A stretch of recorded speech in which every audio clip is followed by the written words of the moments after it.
Hi there, everybody. Hey. Joe Hey. Mantello. Everybody say hi. Hi. Hey, what's going on? Hello. Welcome to a very, very special edition of Under the Helmet, hosted by the 501st ECG Empire City Garrisons group. These are some special guests that we have here. These are all the troopers that went to the Jordanian premiere of The Rise of Skywalker. So this is just as much of a pleasure of us for us to all get together again and see each other. And we hope you guys enjoy some of the stories that we can conjure up from our crazy trip over there. But I thought we'd start with a brief introduction and our names, what garrison we're from, and what characters we played while we were over in Jordan. So I'll start by saying I'm Joe Mantello. I'm with the Empire City Garrison in New York, and I played Darth Vader. Had a great time doing it. So next, I'm Danny. I'm in the Florida Garrison Everglades Squad, and I was a sand trooper for the trip. I'm Ted Moy. I'm TA 6298 from the Empire City Garrison. I was the AT-AT driver. My name's Dave Gray, TK 71377. I'm with Danny in the Everglades Squad of the Florida Garrison, and I am a First Order Stormtrooper. I'm Jennifer Andersson. I am from the Squad 7 Florida Garrison, and I was the TIE pilot. Hi, I'm Erick, TK 35811, and I was an original TK. Hi, I'm Cathy. I'm DZ 5954 from Mackey Squad in the Florida Garrison, and I was a Jawa. Hey, I'm Anthony, TK 55933. I'm from the Empire City Garrison, and I was also a New Hope Stormtrooper. hey, Let's see. and Chris. Dave. I think Dave was next, but I'll go. Hi, I'm Chris Feehan. I'm the commanding officer of the Empire City Garrison in New York, and I was TK 6744, a standard stormtrooper. My name's Alex Mackey. I'm TK 42123, and I was friends with the Red Guard. okay, all right, fantastic. So we've got a couple of talking points that we're just going to touch on, and then just let the conversation go where it will. But we'll just for introductory sake, we're going to just first talk about our first exposure to the 501st, what got us interested, and how we all got to where we are right now.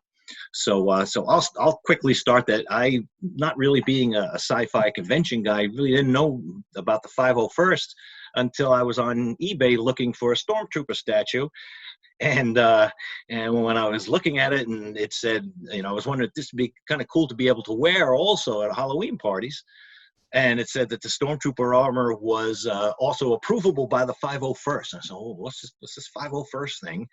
And one thing after another, and I think 3 months later, I was doing my first troop in my TK.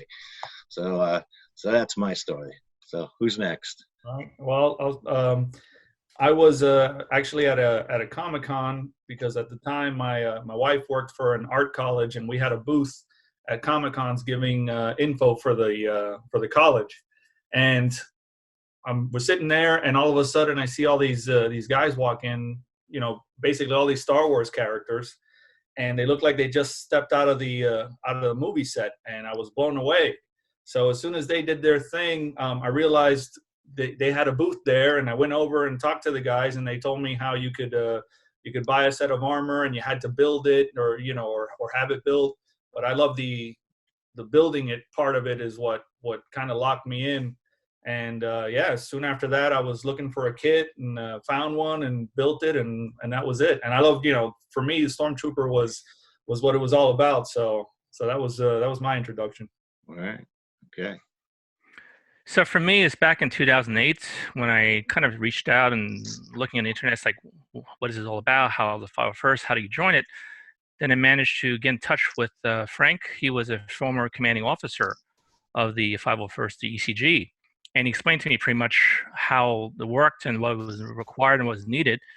And, after a friendly conversation with him a couple of times, and I decided to look to get a set of armor, which I found one, and that's where I pretty much started from.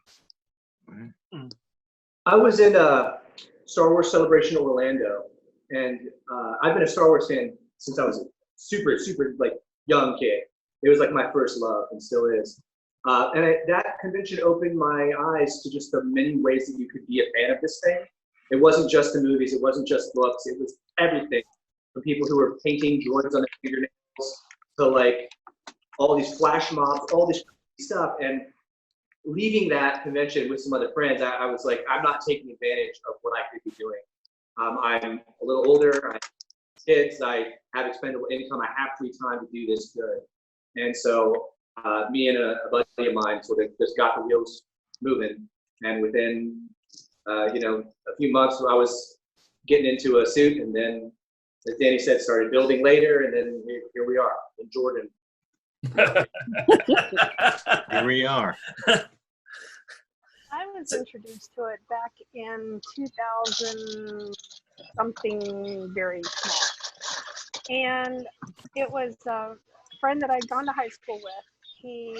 We saw each other again after many years, and he said, "Oh, you've got to meet with some of my friends. We're Star Wars fans. We have costumes," which I was like, okay, I'm open to whatever. And then he's like, and then we get together and we just like each other's company. We sit around and drink, and then we do things. And I'm thinking, you drink in costume? That's super weird now.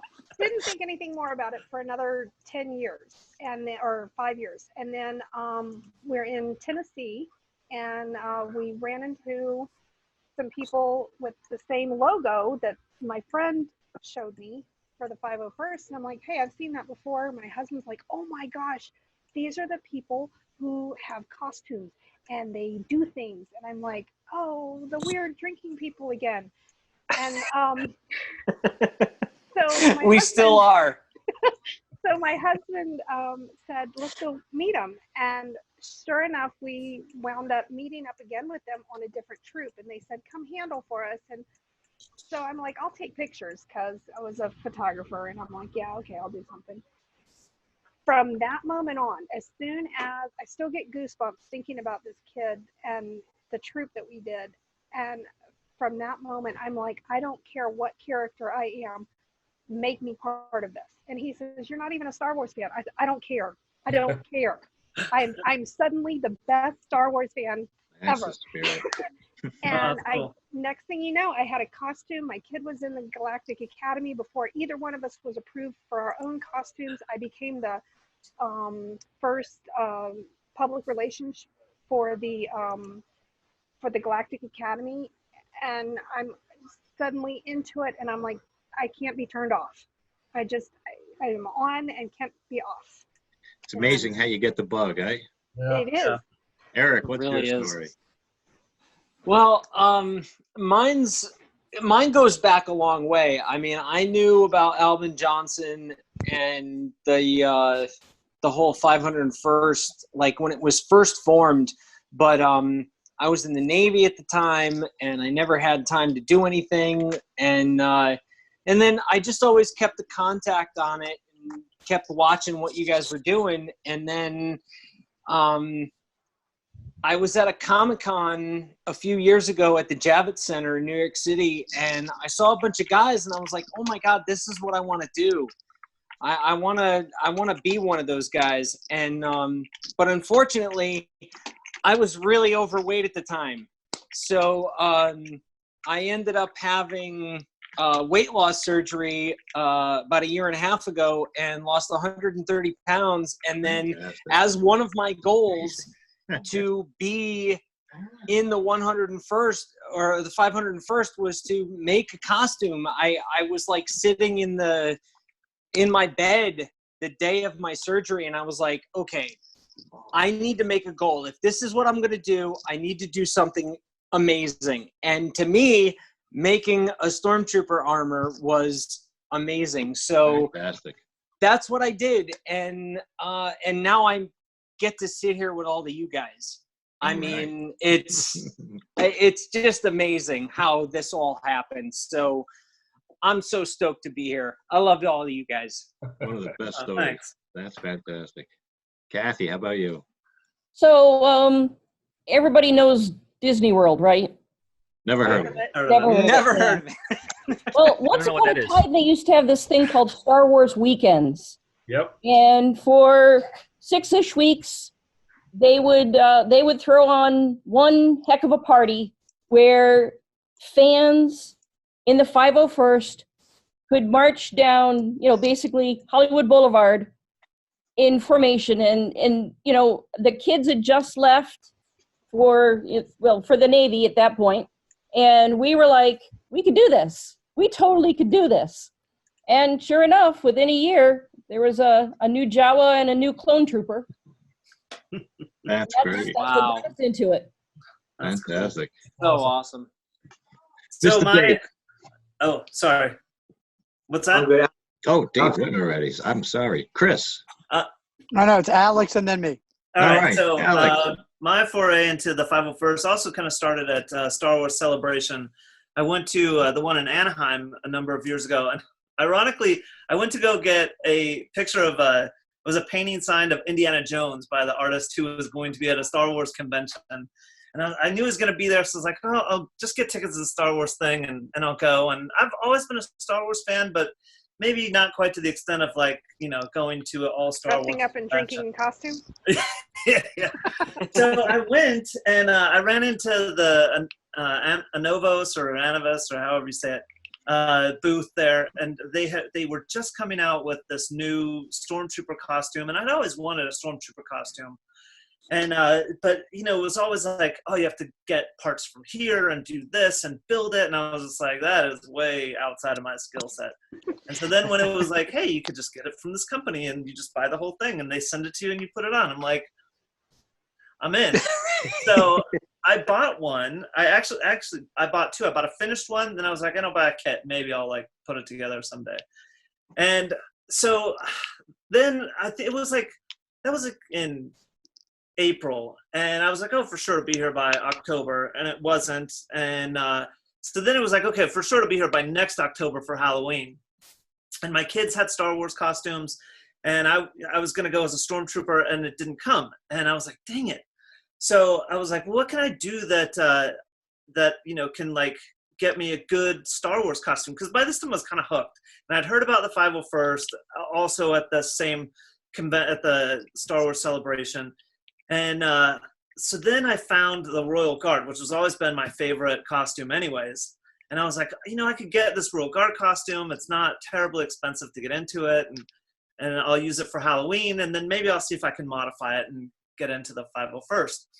So that's what I did. I bought this costume, and I had a buddy of mine help me modify it. Actually, he pretty much did all of the modifying on it. And then we submitted it to the 501st, and I got in. But the other part of the story of wanting to get into the 501st is my youngest son was born in 2010. He was born really early, 3 months early. So he was in the NICU for 5 months. And, we always had just really nice experiences of people coming and visiting us while we were in the hospital. And it wasn't ever the 501st for us, but I knew that the 501st did that sort of thing. So, for us, it was we got visits from magicians and musicians and things like that.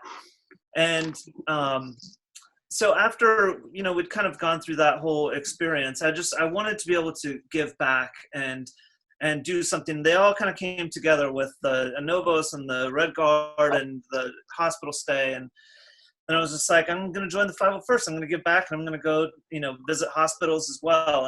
And so Red Guard got approved, and I finally did build my Stormtrooper kit a couple months ago, 6 years after I bought it. So you finally actually got it after about 5 years. Yeah, I finally got it 3 years later, and then I finally built it 3 years after that. So yeah. Very nice. Very All right. nice. Good stuff.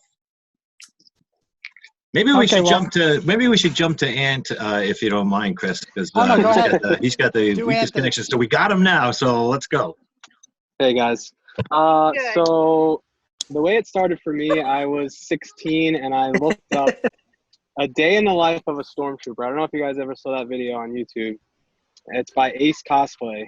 And I ended up following her page, and she started talking about the 501st. Then I went to my daughter's school a couple years ago, and there was a stormtrooper there. So it ended up being Dave Conklin and Garrett, and I just became friends with Dave, and then I ended up getting my EMT, and Dave's wife ran the academy, and that was it. Then I bought the suit. Actually, I bought the wrong suit first. I bought a Jedi robe suit, which I'm sure you guys know. Jedi robe is just not the best quality. But then eventually I got the right suit, and he helped me build it. Then after Jordan, I kind of wanted to be a sand trooper after meeting Danny.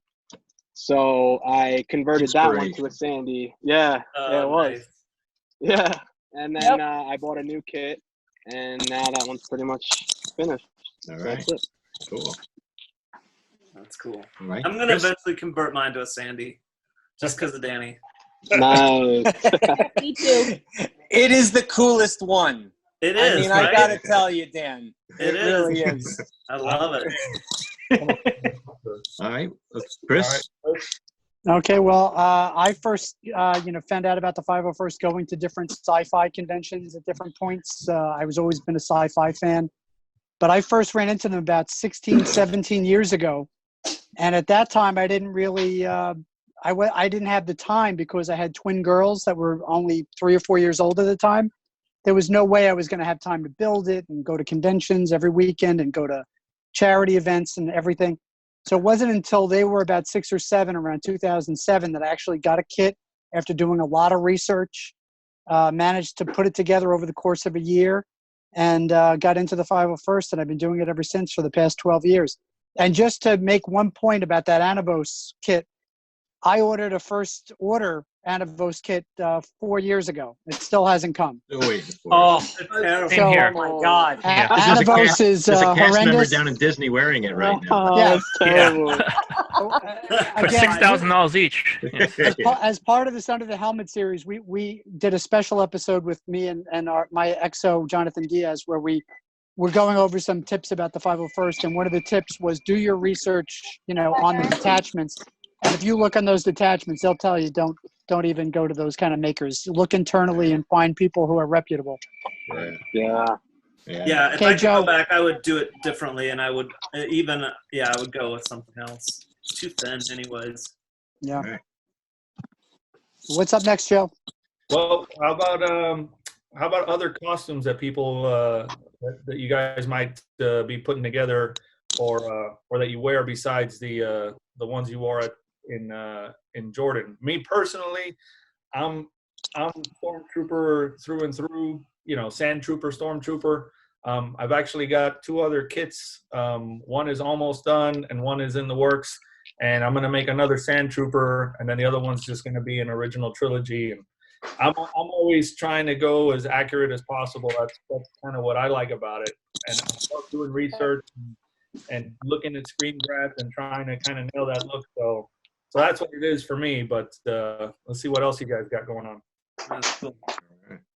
Well, I've got, I have Darth Vader, the Stormtrooper, a Return of the Jedi Stormtrooper was my first costume into the 501st. You don't see enough. You don't see enough of those. Now, why is that, Joe? Why did you pick the Return of the Jedi? It's just my way, Eric. I just got to be a little bit, Gotta a be little bit different. more difficult be than different. everybody. This is the way he has So- spoken. This is the way you look at me. Look at me. I'm It was Joe. also- I'm- Well, a lot of people don't know. It's a lot easier to put together. There's no cover strips. They're all overlaps on all of the joints. That's right. Yeah, I learned that. I learned that. Yes. But otherwise, I got Darth Vader, Stormtrooper, Kylo Ren, and I just completed a First Order Stormtrooper. So Looking good too. so, Yeah, it looks so sick. so Dave and I are now newly bonded brothers. Dozens of us. Right on. Dozens. Dozens. Who's At next? least 2 dozen. That's funny.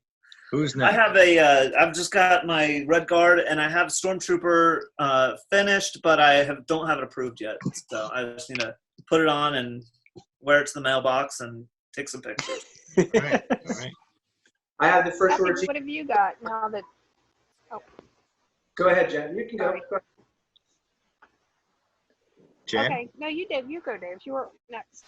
Okay, Dave? So I have the first order TK, which was not my first. I started out as an Imperial officer. I find it harder to go back to that after being in a mask. Like the reception from kids is so much more. And then since we've been back in Jordan, I've helped build a first order Snowy. And I also worked on a shore trooper. So the garage, like we build a lot here. I don't have a build going on. You can see some Mando helmets up there that I'm like, they're like toys I'm modifying. Like, I don't think I'm making costumes out of that, but just something to do. I get a lot of free time on my hands these days. I wonder why. I wonder why. Yeah. But I have bad judgment, so we'll see where that. And you're man enough to admit it. That's what I like about it. That's it. Who's next? Okay, well, I was, the first time I got my approval, I was an officer because it was simple, it was quick. I needed in now, you know, I needed to be part of this. So I went with the regular Imperial officer. And then I lost that in the house fire in Tennessee. So fortunately, I happened to be making a TIE pilot at the same time, which is what I wore to Jordan. Since then, I am crossing over. I've now got a Jedi. Oh no! Yes, I did. We won't hear that. We don't It hear is that. awesome. It's censored, I guess. And then, Right. How do I hit don't- mute on I'm Jennifer? coming back, but I'm coming back. I'm making myself a original stormtrooper. So got Nice. the kit Nice. ready to Right. go. Good choice. Very Cool. cool. All right. Yeah. So for me, I mean, I gotta say, right? I'm the newest guy here. Oh yeah. What was Probably. Jordan? What was Jordan like? Your fourth Well, troop wait. or something like Okay, come on. Oh, your ink was still Hey, him. drying. It was You're Here welcome come to the Chicago jokes. first. Here, everybody, yeah, make fun of the new guy. that? Okay. No, but Ruby. honestly though, I mean, I always wanted to be an original TK. Yeah. As ugly as those costumes can be, No. they are magical to me. And so as ugly as mine gets, it will always be an original TK. If I make another one, it's going to be a Sandy, and that's only because of Dan. Yep. Because I was standing next to him in the desert, and how friggin' cool that looked. You can't look cooler than a sand trooper in the sand. You can. Sorry. Amazing. And the can. man in the sand. That was ideal. That was ideal. That was a bonus right there for sure. So my original costume was the Jawa, and now I'm working on, Jawa 2.0. Nice. Oh, tell us what happened to your first Jawa. Well, my first Jawa actually stayed in Jordan. They are building a museum out near Wadi Rum, and it's going to showcase all of the movies that have been made there, like The Martian and Lawrence of Arabia and, the Star Wars movies. And my costume and a certain other stormtrooper costume are going to be living there. Go ahead, Chris. Mark on history. Raise your hand, Chris. That was yours. Okay. Well, how much time do we have to go through my costumes? We got enough time? Well, I'm on my. It's a 5-night miniseries. Don't worry. Go Okay, ahead. Go good. ahead. Well, I'm on my third stormtrooper. The first one, got beat up and was not that accurate. It was an F8, which is an older kit because I've been in the group for like over 12 years now. Then I upgraded to an RS Props, which is a nicer one, and that's the one I left in Jordan. That one was actually pretty much destroyed in shipment. I mean, the entire chest was cracked. One of the shoulder things was cracked. It was already kind of beat up had been using it for about 6 or 7 years, and it's made out of, instead of being made out of ABS plastic, it's a PVC type plastic, so it's softer, and it would develop cracks. So it had cracks all over it. That shipment to Jordan in the suitcase on the plane was just too much for it. So that kind of Check out my destroyed. picture. Oh, there it is. wow. Yes. Yeah, there So we go. then that's what I was just going to get to. Thankfully, Danny saved my ass.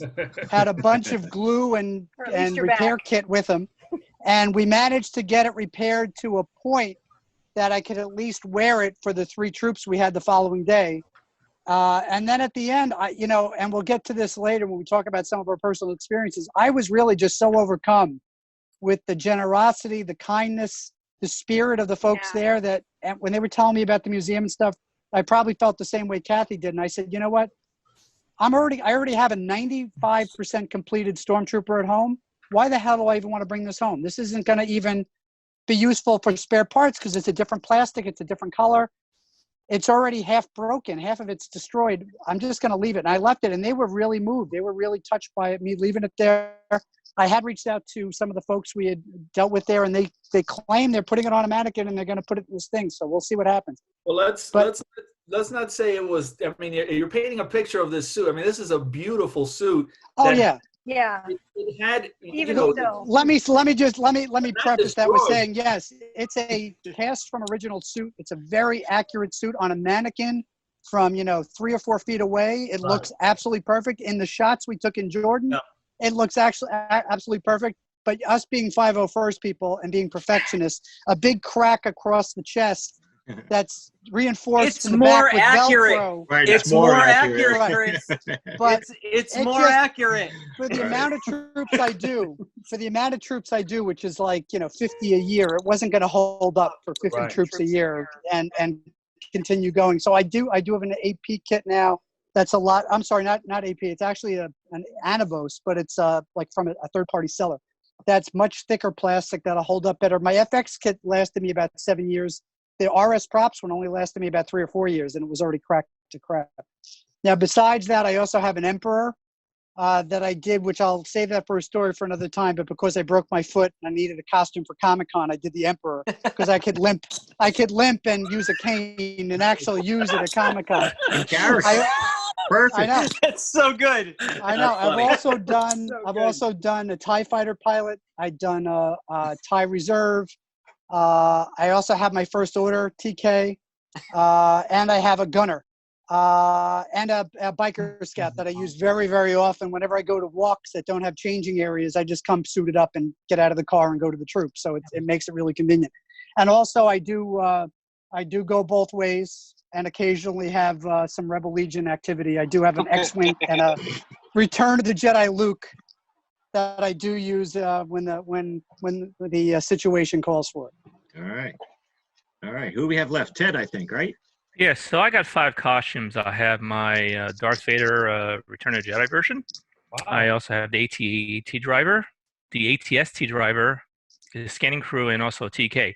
The funny thing about my TK, because that was my first costume, there are 2 costume committee members who reviewed it, Anna Yamada and Daniel Carton. And back then, it was also like Chris mentioned, it was made out of probably like PVC plastic. It was really thin. But for some reason, when you looked at it underneath the light, it gave like a purplish hue to it. So they referred to it as the purple TK, purple Stormtrooper. And it's like we can't approve this. And it's like, wait a minute, I just bought this. So I looked at it, and they were right. It was like looked a little bit purple underneath the light. Wow. So I wound up painting it, and I wound up selling it. Then I got the I think it was the FX version, and that's what I have ever since then. And I'm starting on my new costume here. The next one is this one here. There we go. Oh, yeah. A dozen There we in go. one. One, yep. That's in the works, yes. And this is the fiberglass version. I don't know if you can see it. Yeah, that looks so nice. Yeah. Very nice. So that's next. Yeah. And Joe, I'll be joining you pretty soon once I get my costume together, because we're both kind of like working together, giving each other tips and ideas and all that stuff. And also Chris is you as well with the gaskets. And I'm glad that's working out. That worked out really well. All right, fine. I'll start making one. Yeah. All right. You're next. I'll start Peer making pressure. one. Peer pressure. Whatever. Yeah. You got to get updated, okay? Yeah. All right. Hasn't been a year, guys. Let me settle in. Yeah. Yeah, I don't know about anybody else, but I find myself, I've been in the Garrison for going on 3 years, but it's 6 months, whether I like it or not. Every 6 months or so, it's like, all right, I think I need to build something new. Well, it's going to be this time. Well, for me, it's every year. That's why I have like one for every year I've been in the Garrison.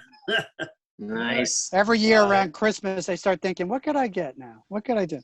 And bonus time comes out, right? Because some extra cash. Yeah. All right, I think we got everybody for this point, right? So No, so what about Yeah. Anthony? Oh, who'd I miss?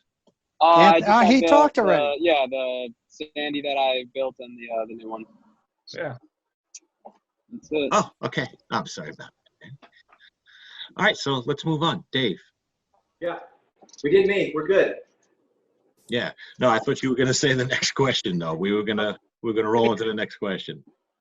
So I was going to talk about like where you were when you kind of first heard that this was occurring, and I think this is going to be recurring for many of us. But there was a lot of uncertainty behind kind of how it was all coming to come together. It was all happening really quick. Nobody was really sure how many spots it was going to be, or who, or how much time we had. For me, I didn't even know that date we were coming back. So it was like you're flying across the world. We don't know exactly when you're leaving or exactly when you're coming back. And just my unique situation, I was able to do that. Danny is in my same squad, but he hadn't trooped in a while. Right. So he wasn't on our local active roster. I didn't know he was a part of this. So I literally thought I was the only person from my local area going. And I had to get a passport.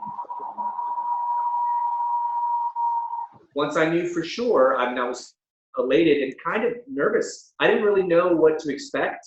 And I had this moment of relief when I met the first couple of dudes at a McDonald's in the airport in Paris, where I was like, this is going to be okay. These guys don't know any more than I know.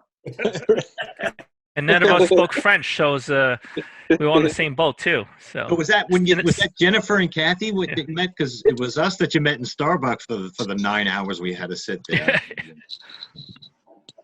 Yeah, we saw an awful lot of that airport. Yeah, we Right. saw plenty.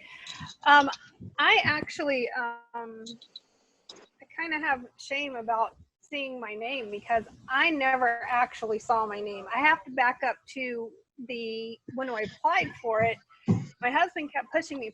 Oh, you need to do this. You need to do this. I'm like, are you kidding me? What are the odds? What are the odds that my costume is going to be good enough to go anywhere, let alone outside the country? He says, look, you meet all of the requirements. And the most important one, he says, out of all the people in the 501st, you have a passport that, I'd just gotten it because we were going to go on a cruise this spring. That didn't work out, guys. Oh, thank God for school. Anyway, so I'm like, well, I'm not going to use it for the passport because for the cruise. So I was like, sure, why not? So not knowing that only 2 garrisons had been invited to do this, I thought it was like everybody everywhere across the world, 501st everywhere. And I'm thinking, yeah, right. But so I applied, and the first thing I saw was an email saying, never mind, it's been canceled. Didn't cost me anything. Took me a half an hour to get my pictures made, and then I was done, right? So no big investment. So I got a call while I was at school from some foreign number. When it comes up on the screen and it shows this long phone number, and I'm like, listen, I know that's somebody in India trying to sell me a timeshare. Not going to bother. It was Moeen telling me, you better check your email. And I'm like, what?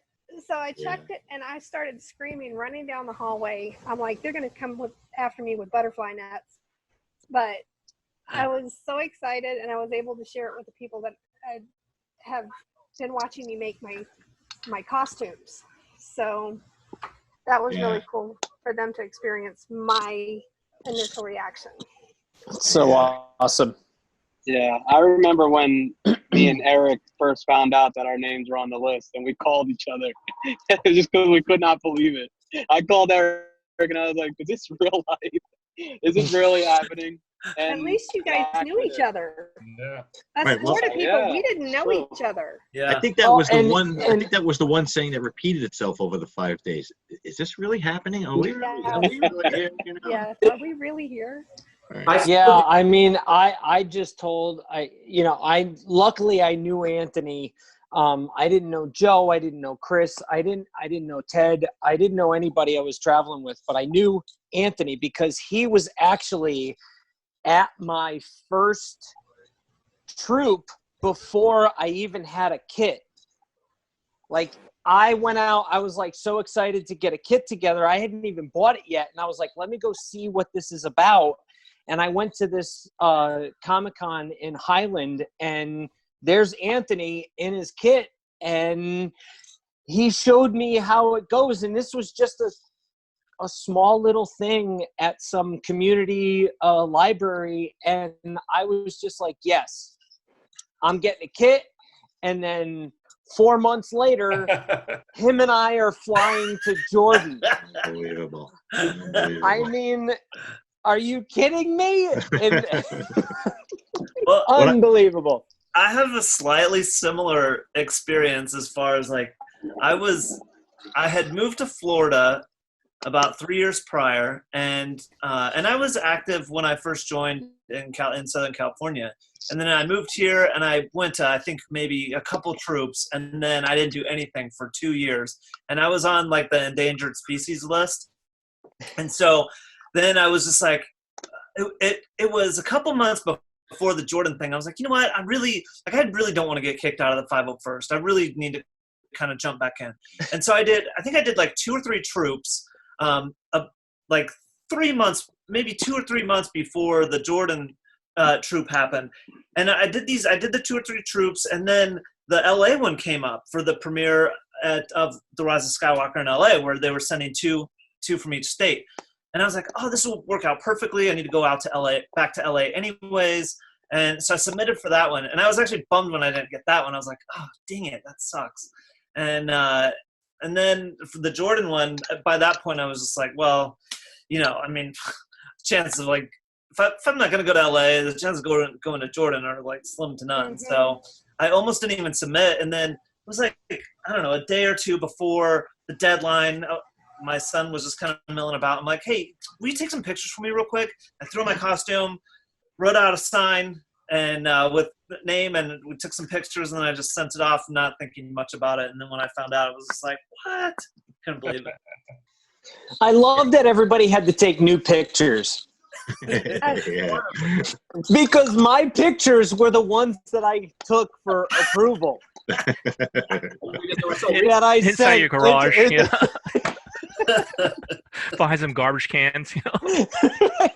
I remember when I first saw the mission briefing. I think I was sitting on the couch with my wife, and I looked at it, and it was just one of those double takes. You know, Jordan and Jordan, New York, Jordan, New Jersey. I mean, what Jordan? They can't be talking about the one.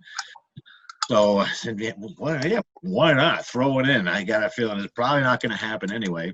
And what the hell? I'll go elephant hunting and apply for Darth Vader as well. Because if this is nationwide, there's a chance of me getting picked. Or even Garrison was. That's a great Vader's, Darth Garrison. And I said, at least, you know, you can't win it if you're not in it, kind of thing. And then when I found out a couple of the key Vader guys weren't applying for it because they couldn't go, and I thought, okay, that narrows the field. And, There's an opportunity, yeah. Right. holy shit! I better go get a passport because mine just expired a month ago. Oh my God! Did it, Joe? Oh yeah, a month ago. So had to get that in line. Actually, what am I saying a month ago? I think, what was it? Maybe 2 weeks before the mission briefing and us getting on. Oh my God! Yeah, it was Oh, super no. fast. I found out Monday, and we were on the plane on Sunday. Oh yeah. I found out on Wednesday. Oh, you found out Thursday, right? Yeah, somebody else was on a Thursday. Right. Yeah, we didn't really know until- Oh, it was Ted. No, Ted, it was- Ted was the last minute addition because they had one extra That's slot. right. Somebody had canceled. Yeah, so originally what happened with me is that you know, I submitted my pictures for it, and unfortunately I got cut in the first round. So I figured, okay, nothing's going to happen. Okay, this guy got picked and so forth. So life goes on. Then I get an email from Moeen saying that, well, we would like to invite you over to Jordan and participate in the Star Wars event. And I was like, are you sure you're picking me? Like, why me? It's like, you know, I had to double check. That's why I had to go back to Chris and also former CEO as well and make sure this is actual real email, because it could have been a spam or something. And it's like, yeah, we have one extra slot. We have a little extra budget, and we'd like to invite you in. Plus, we like your costume because I was an AT-AT pilot. And it's like, this is something different from everybody else, so we'd like to invite you. So I was like, you know, I spoke to my wife, I spoke to my boss, and like everything was cleared. And the next day, it's like, yeah, sign me up, I'm going. So I was like really happy to go. I think my belief went in stages. Like I remember saying, well, yeah, I'll believe it when I actually see a message from the Jordanians. Oh, here's a message from the Jordanians. Okay. Well, I'll believe it when I actually see an airline reservation. Also, yeah, it's skeptical because Yeah, use an airline reservation. Because they're asking for the passport. I'll believe it when I'm actually getting on a plane. Yeah, even when we landed, I was still like, this isn't real. Like, something's going to go wrong. We're in Jordan, but we're still not going to be at the premiere. Like, this can't be real. And then it all happened. Well, I was weirded out because I didn't have a list of anybody else going. And all I knew is that email that said, forget it, it's already been canceled. The only thing that I saw on that was somebody said, no, Cathy got chosen. And I'm thinking me plus Cathy.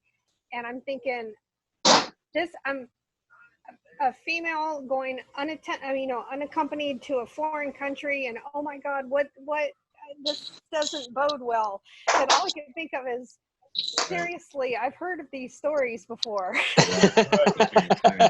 Now I know we had we did have a structure. We were going to talk about a couple other things, but as I thought, we all went off on tangents. I'd say let's go right to the troops if everybody's good with that, right? Yeah. Let's start talking right about the troops.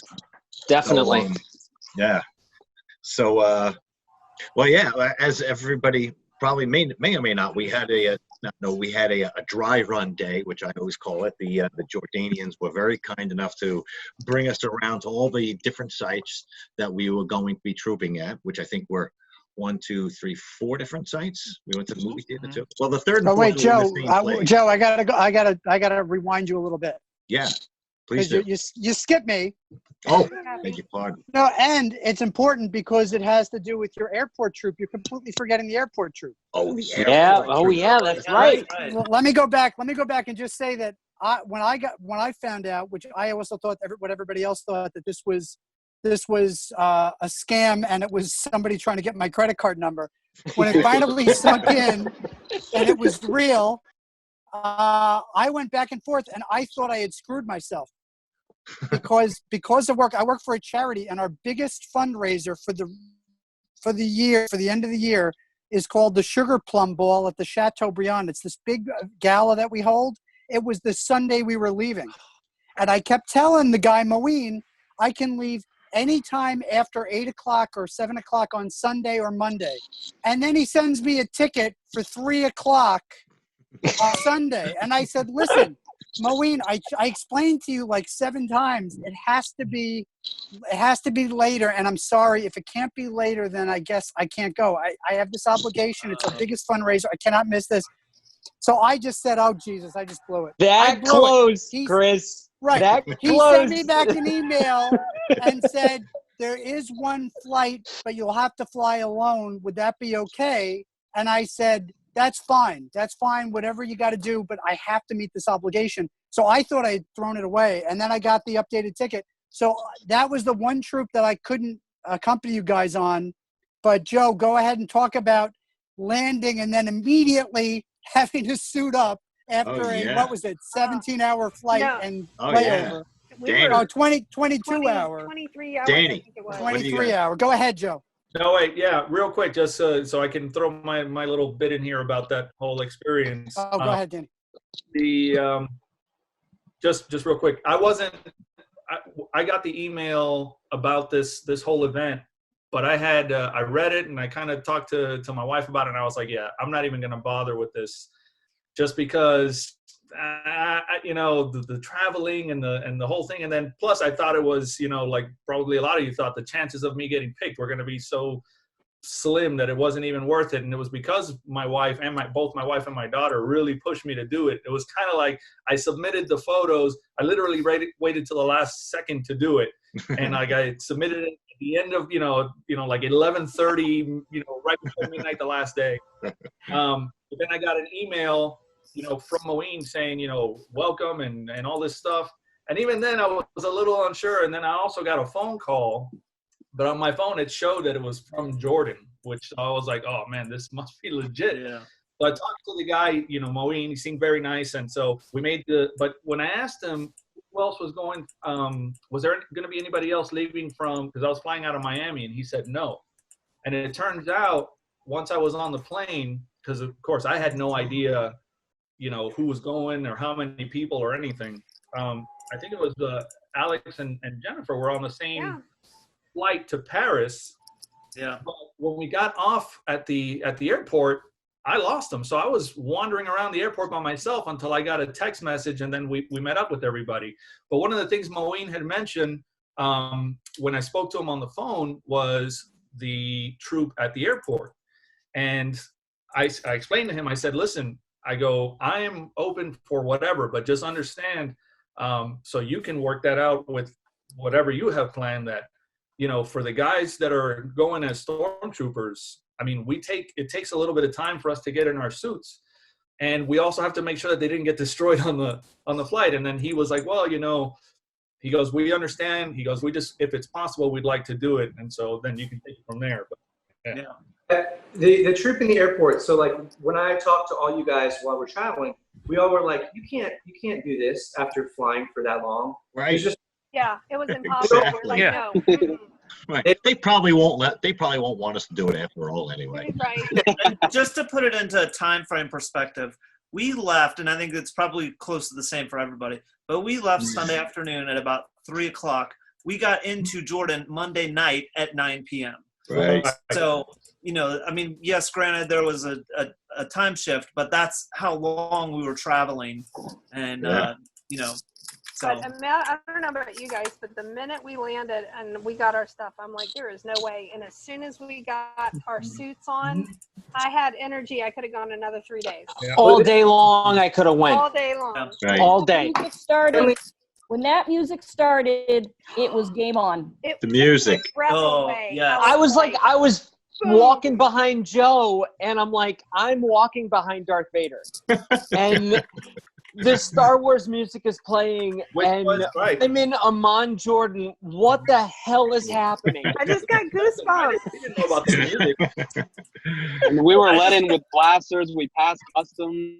Like, they just completely were like, all right, just become stormtroopers and Darth Right. Vader, whatever. Sure. Actually, we Yeah. didn't even go through customs. We just those Yeah. X-ray Passed bags. it. Remember, Yeah. they let us right We just through. kind of slipped by all that stuff. Yeah. But I do remember specifically thinking, I'm like, oh my God, we're in the Middle East in an airport with masks and guns on, masks on and holding guns. Like, this is insane. It is. And people wanted more. Yeah, and they were happy to see us. Right. It was quite a crowd Even the we people left we their had. posts. The It was TSA a hell of people a left their crowd. posts to take pictures of us. Yeah. Right. And sitting where they were supposed to be sitting. Yeah. We So definitely good. caused quite a stir at the airport. I might be skipping ahead, but so that we get to Go the right room, and I couldn't believe how nice it was. So our hotel was super awesome. Oh yeah. Breathtaking. I thought we were gonna be staying in like bunk beds at a cabin somewhere.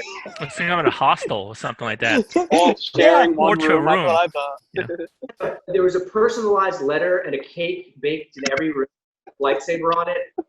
I couldn't get over how nice we were being treated for this. And then also the next proper day after we kind of got situated, they did a real run through, a real honest to God run through of everything we were going to do for the next. It was really 4 troops at 3 locations, but they walked through every detail of that. And even though the details were all wrong the next day anyway, because that's just how this stuff goes. So the first one we did was this cancer center, the King Hussein Cancer Center. And we met a woman there. Her name was Priscilla, is that right? Priscilla, yes. So she was great, and they took us in, and they had this thing called, I think it was the Heroes Hall or Heroes Cave or something. Heroes Cave. Heroes Cave. And, Yeah. like superhero statues, and we talked a lot about cultural differences, which I didn't consider. But these kids, you know, not only were you're seeing them on their worst day ever, maybe, but they could be Syrian refugees who come from war-torn areas, and they maybe know Star Wars. And so they were asking us about, you know, taking your helmets on and off. So some guys, your original PKs, you can pop a helmet off real quick.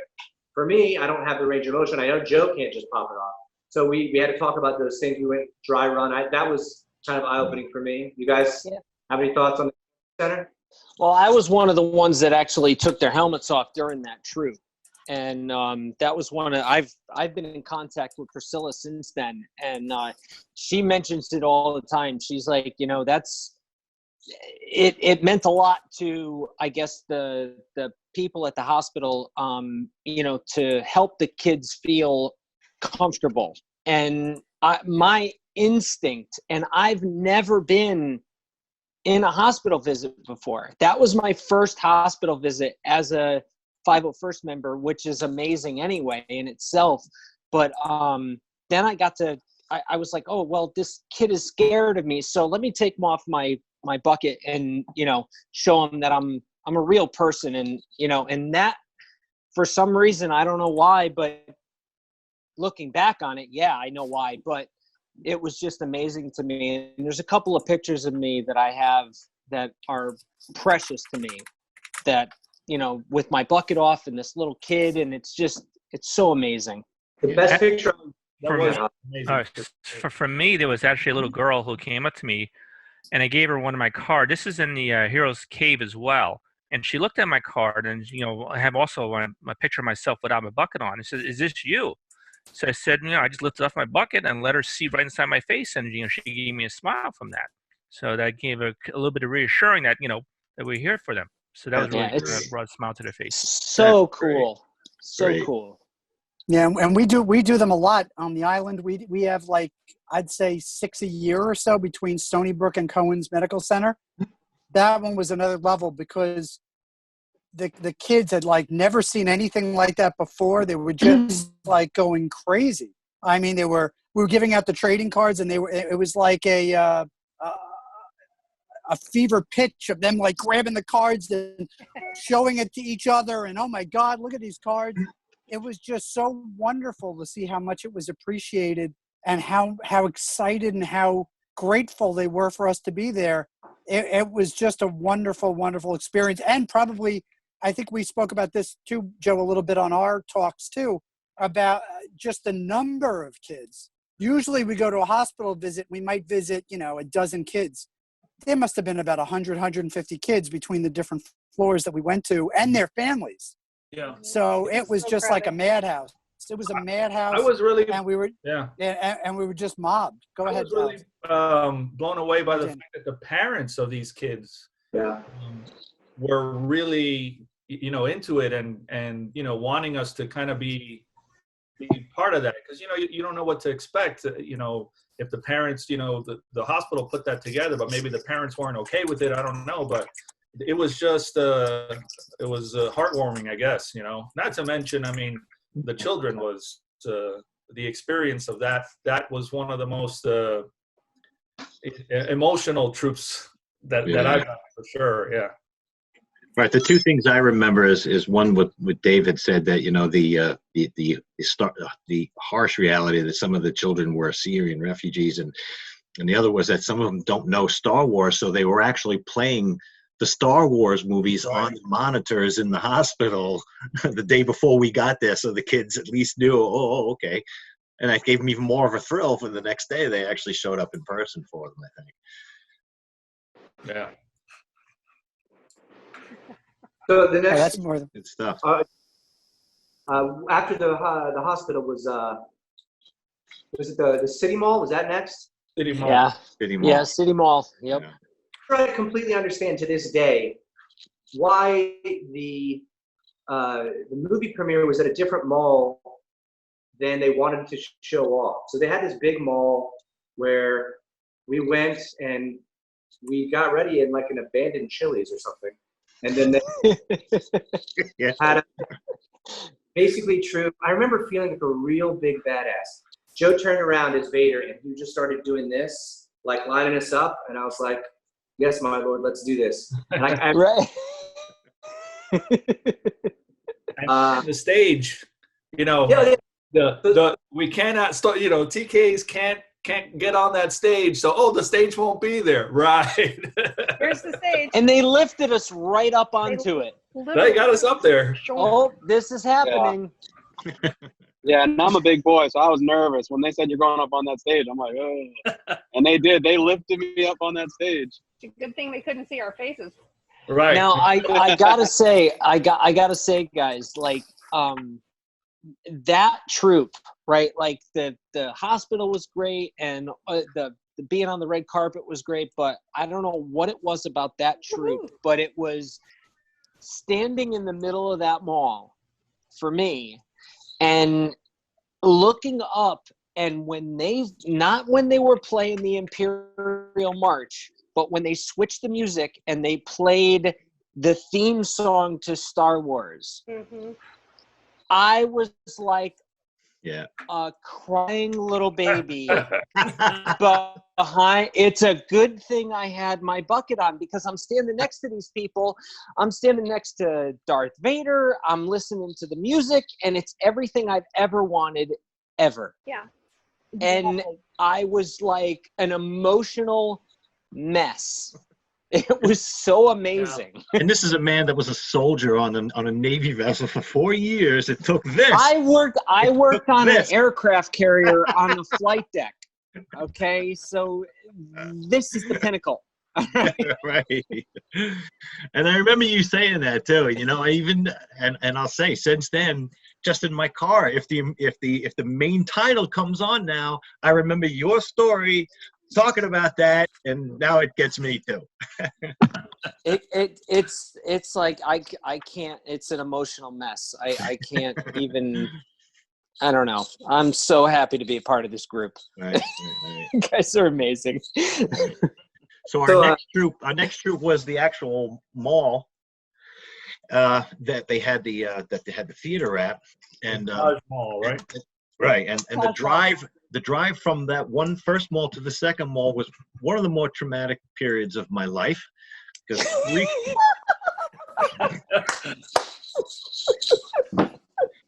three-quarters of the way through it, I realized I forgot my cape back in the last mall. Wait, you have to preempt that by saying they're talking about the traffic and the driving. And the traffic. If it wasn't for cell phones, it would have been could have been a complete disaster. But the guys from the Royal Jordanian just started chatting with each other on their cell phones, and somebody turned around in the middle of traffic, had to go back for it. Oh my God! Traffic was not simple. It was not easy. It was incredibly complicated and complex, and there was like all kinds of. And you can't just run something from here to there real fast. That's not how that works. Yeah. If there was enough room to get your car through, that's where you went. Forget about lines on the street or anything. I realized when I went back to Disney, the next time I went to Disney, and I would see people, like these crowds of people just coming in, and they just move, and they just coming together, and they just work their way to, as best they could into the next.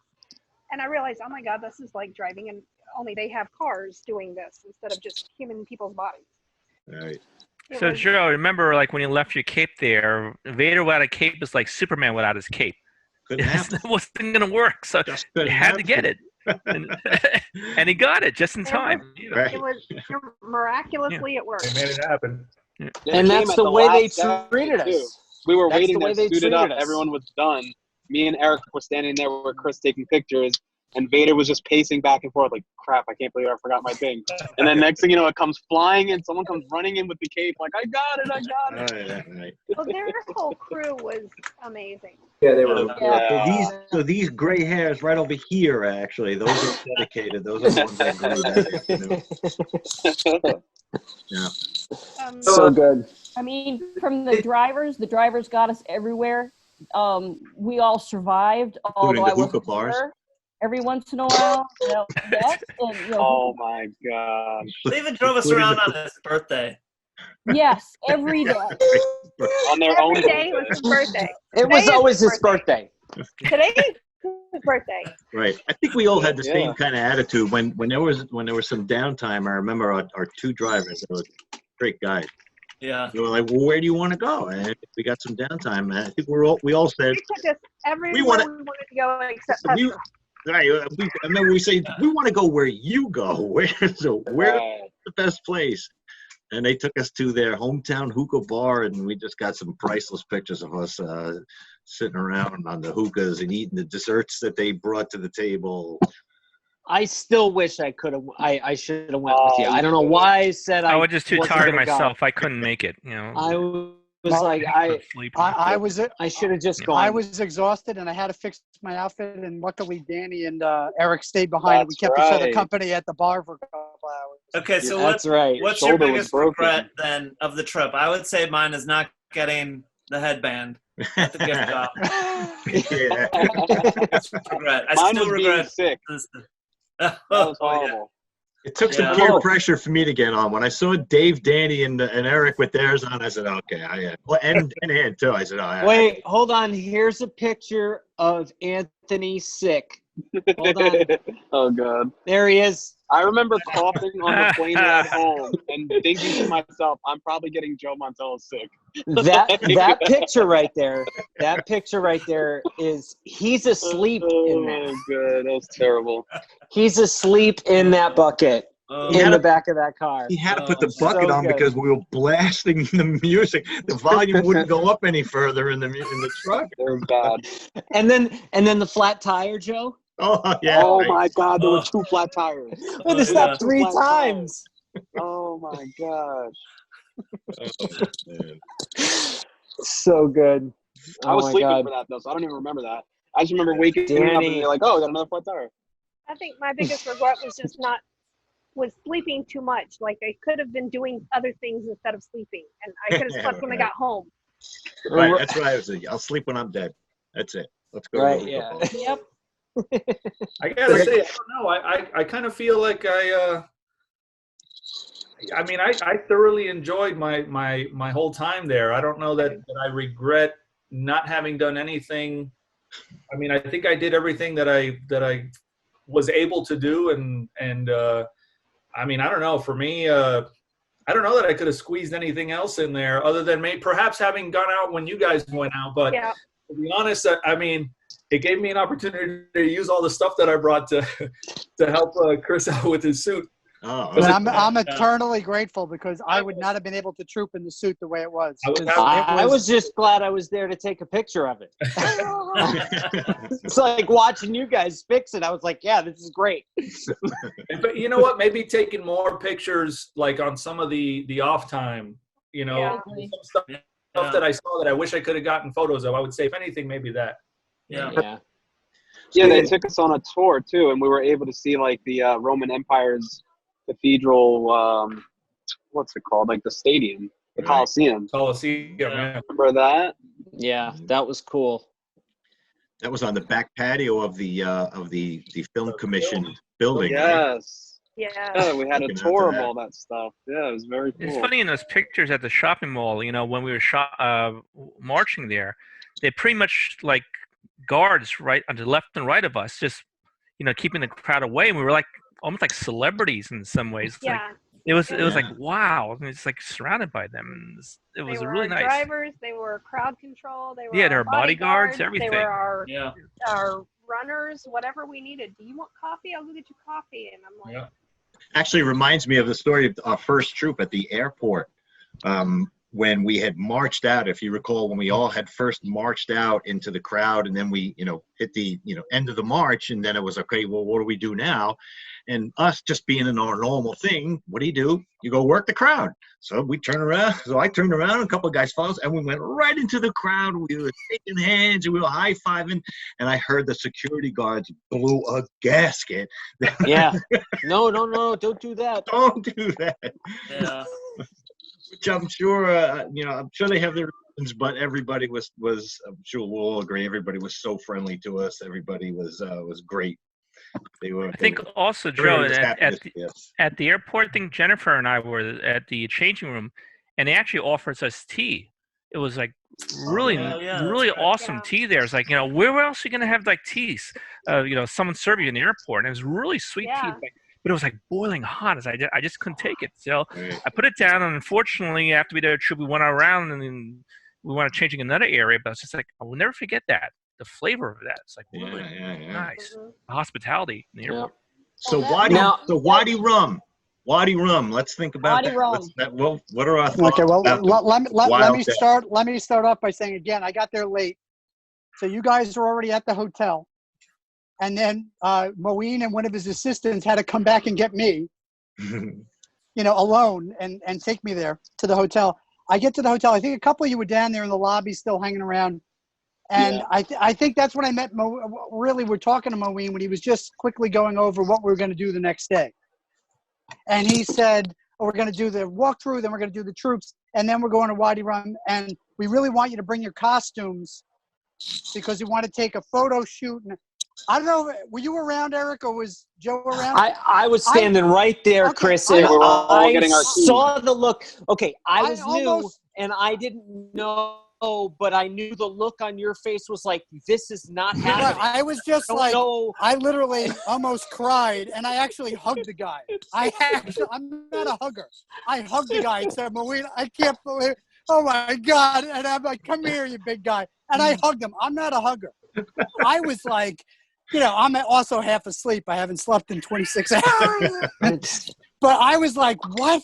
What? That was like a dream come true. I thought, it'd be nice to see the sets and stuff. To be able to see the sets and actually kit up at the set and get those shots, some of those shots that we got, was just like a geek's dream come true. And let me kick it off by saying it was a 4-hour SUV drive through the desert. First through 3 hours through regular roads, and then like an hour just on dirt desert roads, driving like maniacs at like 90 miles an hour. Desert. Desert. What am I talking about? Desert roads. Desert flats, but just no roads. Just them going over humps and hills and Yeah, they making deflated the ridiculous tires. things. Right. It was insane. It was absolutely insane. So these guys, we felt safe though. We felt safe. We felt secure. These guys said they did this all the time. Don't worry about it. But they were driving like maniacs. Oh yeah. And then to kid up there in the middle of the sand, which for somebody like me who's like a seasoned 501st person, I've had us change just about everywhere, in the rain, in the snow, in the back of my car, out of the trunk. So this was like no big challenge for me. For Eric, I'd like to know what it was like for you, seeing your pristine, untouched suit have to be put on in the middle of the desert. Okay, so once again, top 2 things ever in my life that I've ever done. Okay, so I'm in the desert. I still found sand in my kit the other day, and I wouldn't clean it out. It's gonna stay there. It's on the adhesive, and it's staying there because I was like, wait a minute, we're gonna get dressed out in the middle of the desert? Sure, yeah, let's do this. Yeah, and Right. I was just like, I couldn't be more happy, and just seeing the pictures that are going across the screen right now are just. I look at them all the time, and it's like I don't even understand how I got to do that. Like I show a picture of me to people, and I have to tell them that it's not a green screen. Right. Yeah. Yep. Yeah. Like I'm here. I'm gonna show you a picture, but you need to understand that it's not a green screen. That I was there when that happened. Photoshop. I probably thought you were on a beach or something like that. Yeah. They probably still don't believe you. We were joking with Moeen saying that, they should make this a tourist attraction for Star Wars fans. Come out to the desert and suit up and get some of the most epic pictures of your life. And I said, there's Star Wars fans like me who would probably pay for that. Yeah. But that's that. I just want to make one other point about that. That's the thing that was so unique and memorable about this experience. It's not something you could ever pay for. It's not something in your normal life you could probably ever really do. I mean, really, there's no facility to ship your suit out to the middle of the desert, drive out for 4 hours to where they shot the movie and take a bunch of pictures. It would be very problematic and cost prohibitive. It would be almost impossible. If we weren't absolutely right. If we weren't hooked in with these people from the Royal Jordan Film Commission, I think that's one of me there, with the GPS coordinates of where exactly they were on that hill when they looked down on the fair at Pisana, I don't think we would have even found that spot, that exact spot. Since you guys have been home, have you guys watched Aladdin? Yes. I actually sent a screenshot. That's it. Are you kidding? The trailer that showed that exact mountain. Right there. I remember that rock. I remember it. I saw it in the trailer. I sat right there. Or if you guys remember, it was in Rogue One. They had the top of the mountain. Same exact spot. spot. And I'm like looking at it, and and my kids are yelling at me like, "Dad, stop pausing the movie. just please, we get it. You were there." It's like, all right, well. Right. Who's sharing the pictures? Is that Ted? Alex, I am. Who is it? Oh, Al, you got to send me those pictures. I don't have any of those can you pictures send of me those just me. please? Okay. Yeah. I don't have any of those of just me. I don't have any of them. Now you're killing me. You're killing me in seeing these pictures. This is great stuff. Guys, overall, I wish I had taken Eric. You have that one shot with your helmet off.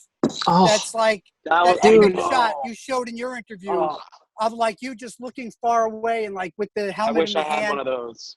Perfect. I know. I wish I had taken one helmet off. Gee, Eric, that was such a great shot of you, Eric. That is all Ted. That is all you, Ted. I just took my phone and you said, stay right there, just start firing away, sitting with Danny and also Dave as well. I got a couple pictures of them as well. Oh, my God. And I got some pictures too. It wasn't even a professional camera, too, just a cell phone. It was shot on iPhone. It's like, whatever. It's the greatest picture ever. And we did this for I'd say it was about an hour, maybe an hour and 15 minutes total. They told us we had to go. It felt like I know. I would have stayed. It felt like I never wanted to leave there. It was like when it ended, I was actually a little depressed. I was like, man, I'm never going to do anything like that ever again. That's just insane. It was Nothing will match that. For me, that trip to Wadi Rum was the pinnacle of that trip. Absolutely. The experience and we have to thank them. Yeah, the experience there was just when I was standing out, I was which Ted captured in an amazing photograph, just kind of overlooking that vista, and I'm sitting there, and all I'm hearing is the wind and my breathing, and I'm thinking to myself, I can't believe I'm here. And then I turn around and there's all these stormtroopers. There's Vader. There's a freaking Jawa, and I'm in the desert. I mean, it was magical. I don't know. I mean, how else do you describe that? It was surreal. It was. I was just blown away because they didn't owe us anything. They had already gotten what they wanted out of us. They had us do the troops. We'd done anything. This was like a gift from them. Yeah, thank us for coming out. That's right. There. They didn't even have to do this for us. Drive us all the way out there. And that comes back to the reason why I was so overwhelmed. And we were even talking about this, I think at the hospital visit, I was even saying I don't even know if I want to bring this thing home. And that's when kind of the idea started coming about. And it was after this experience that I made a commitment at that point. Right after we got suited down, I went and told Moeen, and I said, Moeen, come back to my room after this. I'm going to give you this outfit. You can pick it up and bring it back to the thing. And I think I want to donate it to the museum because I was just so overwhelmed at that point. There was no other choice but to try to thank them in some way for giving us this gift. It was just so incredible to be able to have that experience. We knew about Wadi Rum in some regard before we left. So I have to jump off here, but I just want to tell one quick story before I go. And I was kind of remember in the Rogue One commentary, somewhere, I believe it was Gareth Edwards, tells a story about how he drank blue milk on his 30th birthday at the Tatooine Lars homestead. And I remember telling my wife, hey, I'm going to bring a little vial of blue food coloring, and I'm gonna find a way to get milk. I brought a thermos, and I'm like, I'm gonna go drink blue milk out there with these people. And she's like, you're such a weirdo. Like, nobody's gonna understand that. I'm like, no, These guys People will. Come on. And so in the hotel that morning, I got some milk from the bar, and put it in that thermos, and had that thermos with me all day. And we toasted, the 10 of us and our hosts toasted blue milk on those dunes. And that is a moment I will never forget. I feel like I have lifelong friends from that experience. So I really love you guys. A life-changing experience. Yeah. Absolutely. Yeah, I think we're all in the same boat. Well, I think we have touched on some pretty good memories tonight, and rather than let Dave just go home by himself, we did go a little bit over an hour, and I think, boy, I knew that was almost inevitable. But Oh, I got to mention one other thing: the quicksand. Yeah. Quicksand. Oh, the quicksand. Oh, yeah. Right after we suited down, they took us to the other filming locations, and then they took us to the quicksand location where they did the quicksand scene. And we were asking them, oh, is there any quicksand still there? It was like he was explaining, no, it was pellets and lima beans that were plastic. Right. We had dug out like a pool and we had filled it in, but we got rid of all that. When we got there, we saw the pellets and we were like, can we take this? We're all rushing around like morons trying to get, water bottles and filling them up with sand with the little pellets in them. Right. And we all brought them That home. was the I best was thing sharing we them. ever could have done. I still have That was the mine. best, Well, yeah. I still have mine. Myself and Joe both took ours. I got to take one of those. There from we you, go. Ted. Yes, Mine my is little all jar. gone. Mine is all gone. I actually parsed it out into little makeup containers, and around the holidays gave them to all my friends and family and some of my Garrison mates because I wanted to share it. I was like so compelled to like share that little piece of Jordan with them. I only have like one vial left of it, but I was like, So I guys, can't sell Mine this. has the I Arab just- this is writing what on I it. made. Yep. Look I what I turned mine made. into a Christmas ornament. Okay. Gave it So- out at Christmas. Fantastic. You Yeah. see it in there? Yeah. I see it. I was able to make 18 of these. Really? Yeah, and Yeah. I gave them out to some friends and family, and I still have one. I made the stickers myself. I Yep. mean, Chris, because I saw what you did, and I was like, I'm oh, going to that's show a mine. great Hold on idea. one second. I'm going to That's show mine. so Can you see good. mine? Yeah. And on the back, I made a little label too. That's cool. And I Right. put it in a little makeup container so I could spread it around. I made about 50 of these and gave them out Yep. to like all my friends and family. All right, now, guys, I know we're running long, but there was hold on. Can I share a picture? Sure. Go ahead. Sure. Okay, so there's a picture. It's not shown. Anyway, I got it here. Okay, go ahead. When we got. Oh, when you we can got- do it now, Eric. You can do it now. Awesome. He had to release Awesome.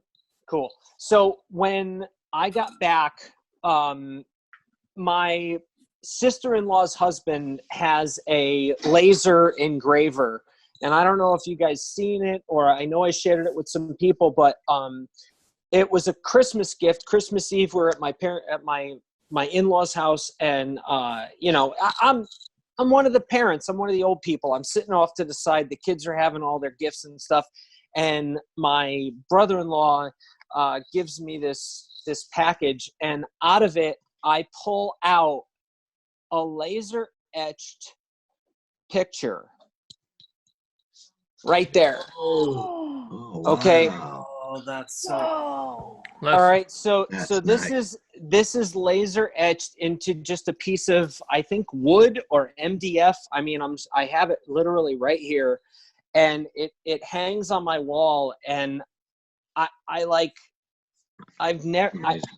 I didn't get emotional Amazing. at my kids' pictures. Okay. I saw this and I was like, what the hell is this? And it's like the coolest picture, and it's not the greatest picture. I mean, there's a couple of us posing. There's a foot off the ground. It's not, but it's a moment in time Yes. where it's been etched in this piece of wood. And I can't even imagine. It's so cool. That's Well, cool. it makes for a perfect ending because that is beautiful. That is Well- beautiful. Well, Congratulations. Joe, before we go, I just want to thank everybody for participating, and it was just so nice seeing everybody. We're doing some virtual troops. Check those out, and we're going to make this part of our ECG virtual troop just to share, everybody's experiences. And we should do this like every 6 months. We should just see I how would like everybody's that. doing. Yeah. Because I I miss would you love guys. to. We I'd got love to do that. we got so close in such a short amount of time, and we Right. actually did have so much time together, driving around for 4 hours to the desert, 4 hours back from the desert, all around dinners and all around just chilling out. I feel like I know you guys better than I know even some of my other Garrison mates, because I don't get to see them even as much as I got to see you guys in a very compressed amount of time. So I want to thank everybody for taking the time to do this today, because it was really, we were looking forward to it, and Joe was looking forward to it for like the past month. Oh, Trying to say, yeah. we got to It's- do this. We got to Oh, do yeah. this. And hopefully next Absolutely. time we'll be able, if we do it early enough in the day, we can get some of our Jordanian friends to Yeah. do Well, it. I'd love That'll to be have cool. I'd love to shout out to them and thank them All again for Yeah. being so generous to us and nice to us during All that whole right. trip. Now, Right. also remember tomorrow, May the 4th. All right. So May the 4th. May the 4th be with you all. May the 4th be with you. And also with you. happy birthday to Luke. Happy birthday, Luke. Happy birthday, Happy Luke. birthday, Luke. Happy birthday, Luke. All right. Birthday. All That's right. right.